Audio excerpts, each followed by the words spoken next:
Hola, ¿cómo les va? Bienvenidos a un nuevo programa de Proyectar, un programa de 30 minutos en esta serie de programas especiales que hemos preparado para la edición verano de Proyectar. Cuarta temporada de Proyectar. En el programa de hoy, especial Patrimonios. Vamos a recorrer en 30 minutos gran parte del patrimonio arquitectónico que tenemos en la región, tanto en la provincia de Entre Ríos como en la ciudad de Santa Fe. Vamos a detenernos en obras que son, sin dudas, icónicas del patrimonio de la región. Especial Patrimonios en el Proyectar del día de hoy. Sociedad Comercial Eléctrica. Soluciones plenas de energía. Pilaí. Capitalización en inmuebles. GCA. Desarrollos constructivos, arquitectura, planeamiento. Nexo Aberturas. La línea más completa en aberturas de acero y aluminio. Centro de la Construcción en Seco. La construcción en seco por los especialistas. Colegio de Arquitectos de Entre Ríos. Delegación Entre Ríos de la Cámara Argentina de la Construcción desde 1959, construyendo para el desarrollo de la provincia. Johnson Amoblamientos, cocinas diferentes. Nuevo Banco de Entre Ríos, acá para vos.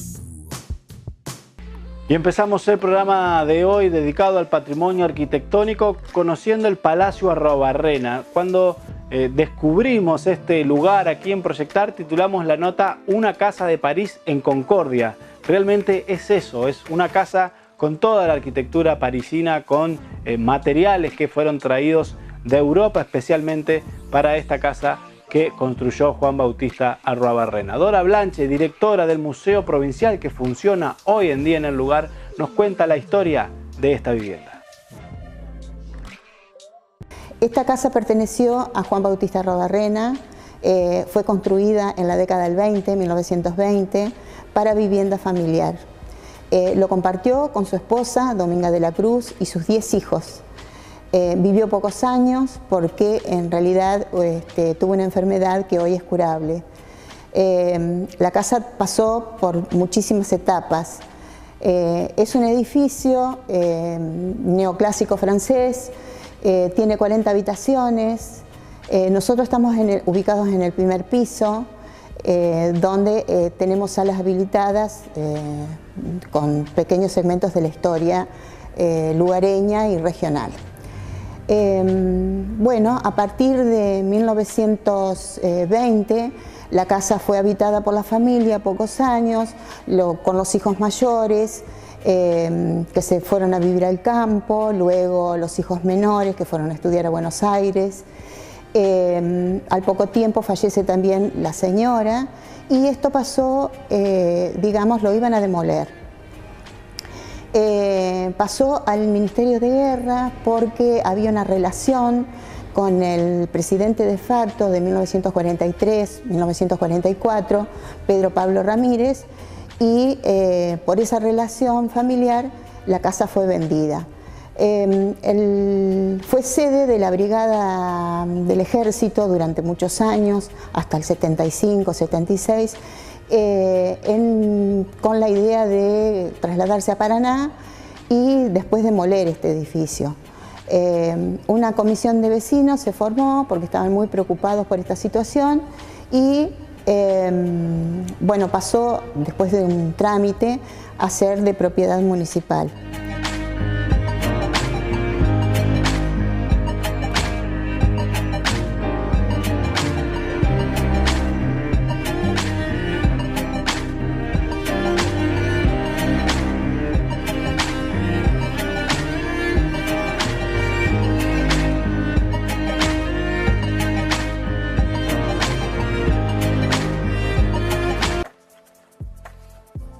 Y ahora nos vamos a detener en quién fue Juan Bautista Arruabarrena y qué lo llevó a construir en Concordia una vivienda como esta.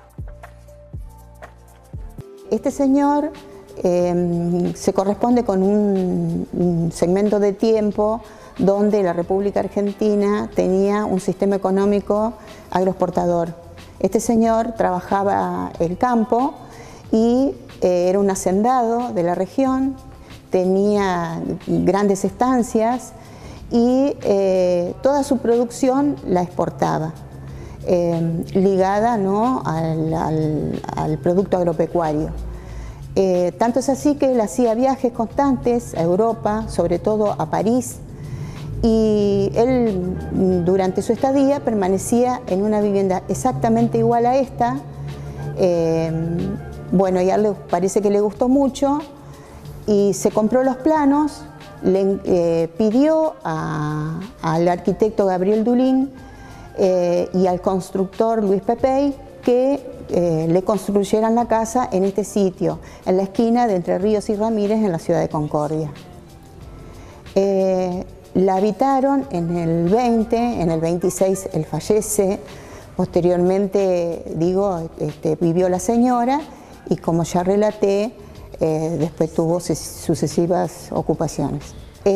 Todos los materiales eran traídos de Europa. La pizarra es típica, ¿no? Se traían de Europa porque allí se utilizan ese tipo de techos por el tema de la nieve. Acá no hay nieve.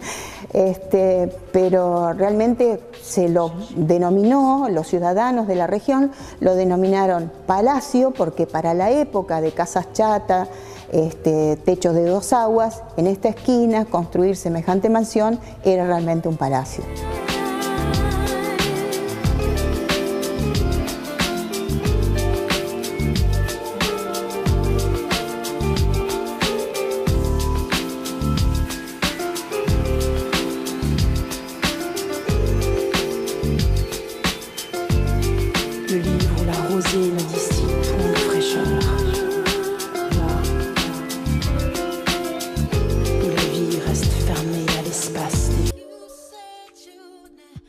Hacemos la primera pausa en el especial Patrimonio de Proyectar, muy cortita, y ya seguimos con más.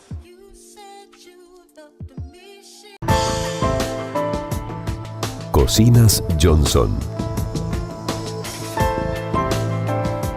Diseños que definen tu estilo. Johnson, cocinas diferentes.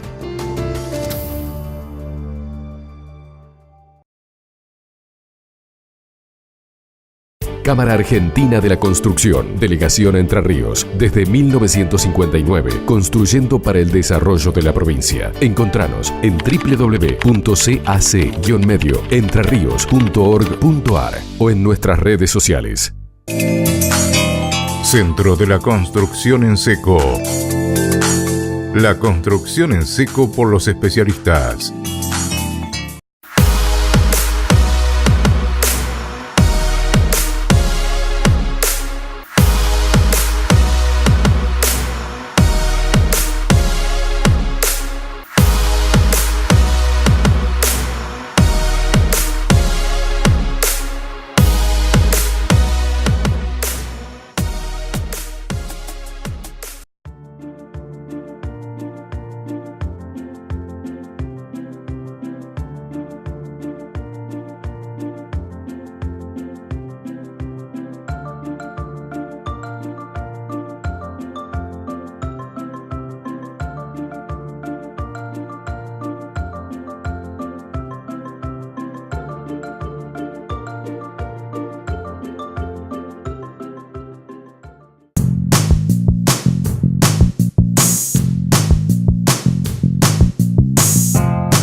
Y en este segundo bloque del especial Patrimonio Arquitectónico de Proyectar, vamos a conocer 2 iglesias, una basílica, una catedral. Empezamos por la Basílica de Concepción del Uruguay.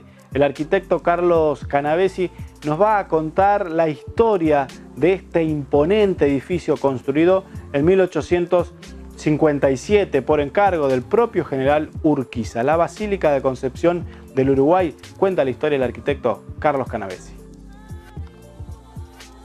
La Basílica de la Inmaculada Concepción es Basílica Menor de San Juan de Letrán en Roma, es un título honorífico que tiene la basílica de nuestra ciudad. Esta iglesia se construye a partir del año 1856 por iniciativa del general Urquiza, que por entonces era presidente de la Confederación Argentina. Había pasado que en 1847 la iglesia original de Concepción del Uruguay, que estaba en el mismo lugar, había tenido un incendio que la había destruido por completo. De manera tal que para todos los oficios religiosos y demás se tuvieron que habilitar un par de aulas del edificio del Colegio del Uruguay que estaba enfrente, y durante algunos años las celebraciones religiosas se realizaban, como digo, en el Colegio del Uruguay.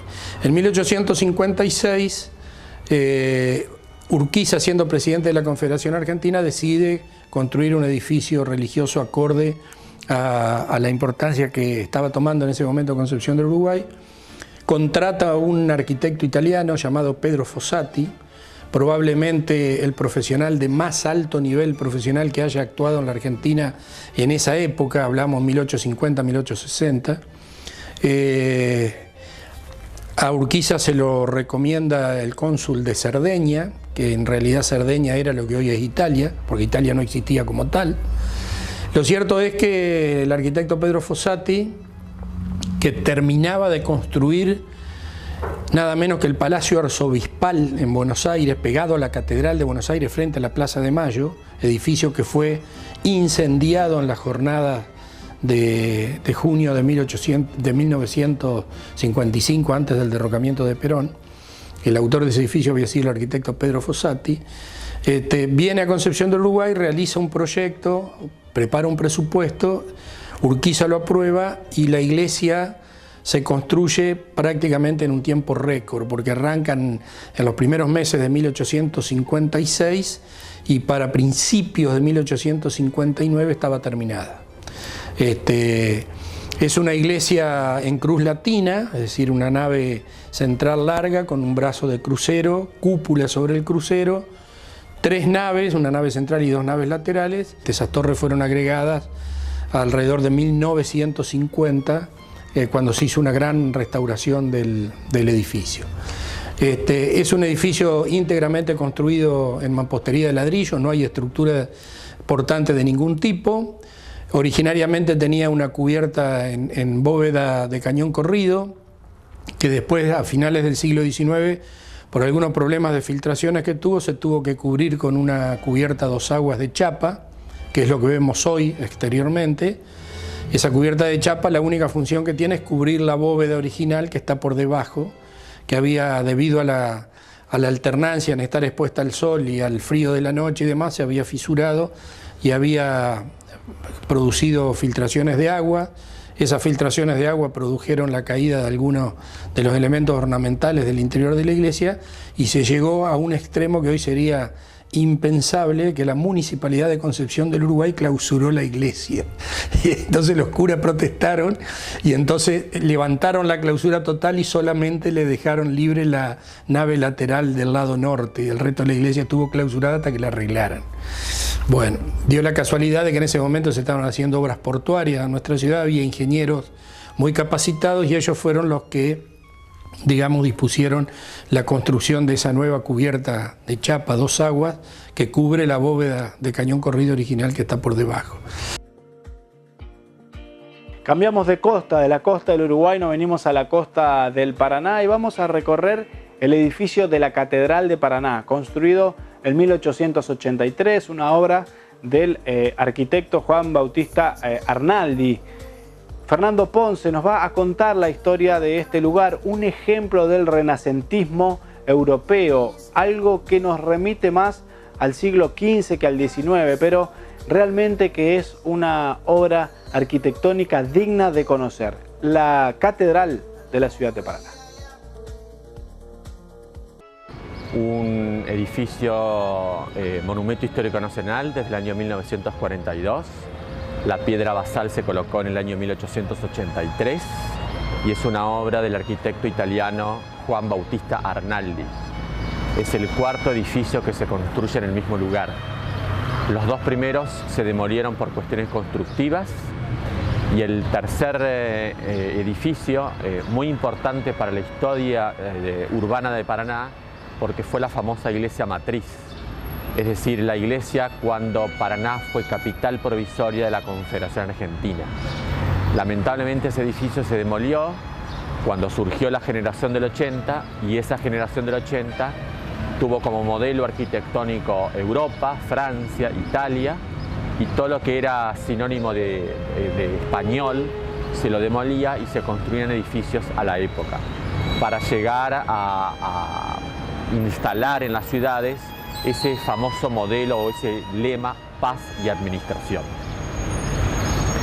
Esta Catedral de Paraná, yo siempre digo que es una catedral renacentista del siglo XV en el siglo XIX en Paraná. Tiene todos los elementos, obviamente que los materiales traídos de Italia, en barco, hasta el puerto de Buenos Aires, y acá solamente se lo construía el edificio en base a los planos que había planteado el autor, Arnaldi. Y generalmente el apellido del autor de la obra le daba el estilo al edificio. Y en este caso, en la Catedral de Paraná, eso lo observamos. Todos los elementos arquitectónicos del edificio, columnas, frontis, pilastras, elementos del interior de la catedral, son italianos o son de influencia italianizante.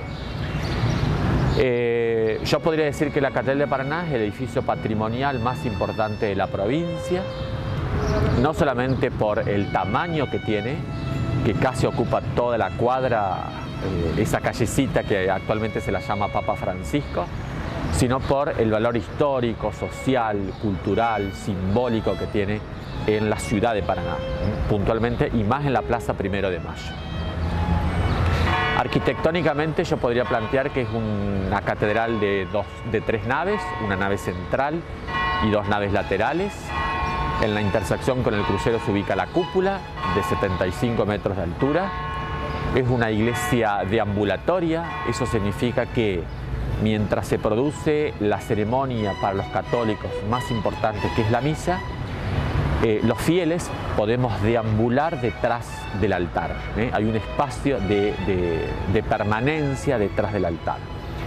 La imagen central de la catedral no es la imagen de Cristo, es la imagen de la patrona de la ciudad, que fue elegida un 1 de enero de 1825 en el brocal del aljibe que está detrás del monumento a San Martín. Ese brocal del aljibe fue el primer lugar elegido por la feligresía para designar cuál iba a ser el patrono de la provincia y la patrona de la ciudad. El patrono de la provincia es el Miguel Arcángel, que la imagen está en la iglesia de San Miguel, y la patrona de la ciudad es la imagen que está en esta Catedral de Paraná, traída desde Santa Fe aproximadamente en 1731.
Y ahora hacemos una pausa en este especial de Patrimonio Arquitectónico de Proyectar y vamos a recorrer parte del patrimonio de la ciudad de Santa Fe. Pausa muy breve y ya seguimos.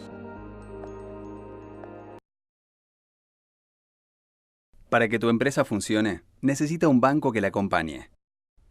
Banco Entre Ríos, acá, para vos. En viviendas, oficinas, locales comerciales, edificios institucionales, espacios públicos, en la ciudad o en el campo, en pequeñas o grandes obras, un arquitecto proyecta y con ello contribuye a mejorar la calidad de vida de las personas.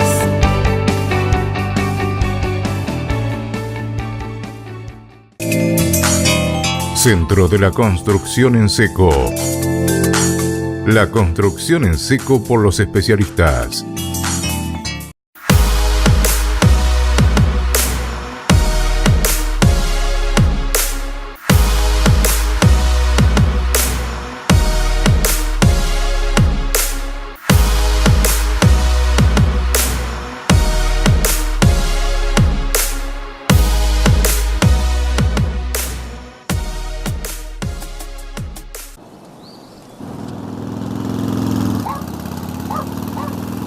Cuando invertís en tu futuro, podés disfrutar el presente al máximo. Empezá a invertir hoy con Pilaí.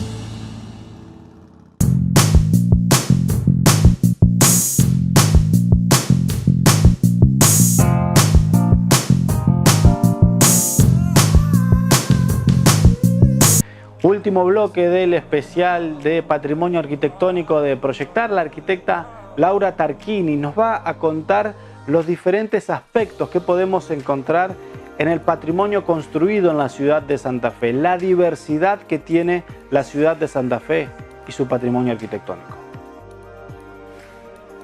Cuando uno habla del patrimonio construido, digamos, que es sobre lo cual vamos a estar más bien refiriendo, en la ciudad y en la región, en la ciudad de Santa Fe y la región, hay una variedad, digamos, muy grande de características que están dadas justamente por el mismo proceso, digamos, histórico de la ciudad. La ciudad, digamos, al tener un origen colonial, que sus orígenes, digamos, a mediados del siglo XVI, realmente tiene, digamos, ya desde su misma estructura de la trama urbana, hasta, bueno, algunos ejemplos de arquitectura de la época que hoy todavía quedan como testimonio, a todo lo que fueron los siguientes procesos, digamos, de transformación, de construcción, digamos, de la ciudad, que han ido dejando realmente un variado acervo patrimonial a lo largo del tiempo. Con lo cual, realmente, si uno tuviera que hablar de la característica, es un poco esta diversidad que inclusive se intensifica en la actualidad a partir justamente de esto, de los procesos de transformación en los cuales uno podría ver, digamos, o tener esta idea del patrimonio de la ciudad como una suerte de mosaico, de juxtaposición, de encuentro de diferentes épocas que bueno, inclusive en los últimos años con los procesos de sustitución de algunas parcelas, de construcción de nuevos edificios, se acentúa aún más, digamos, esta coexistencia de diferentes tiempos y diferentes momentos de la ciudad. Y la arquitecta Laura Tarquini se va a detener ahora en lo que encontramos en pie construido en cada una de las épocas que marcan el patrimonio arquitectónico de Santa Fe. La época colonial, la época española, podemos decir, o de predominancia española en la ciudad, la época del modelo agroexportador y de la inmigración de principios del siglo XX, que también trajo un legado constructivo muy fuerte, y la modernidad de los años 50 y 60, que todavía está presente con algunos edificios en la ciudad de Santa Fe.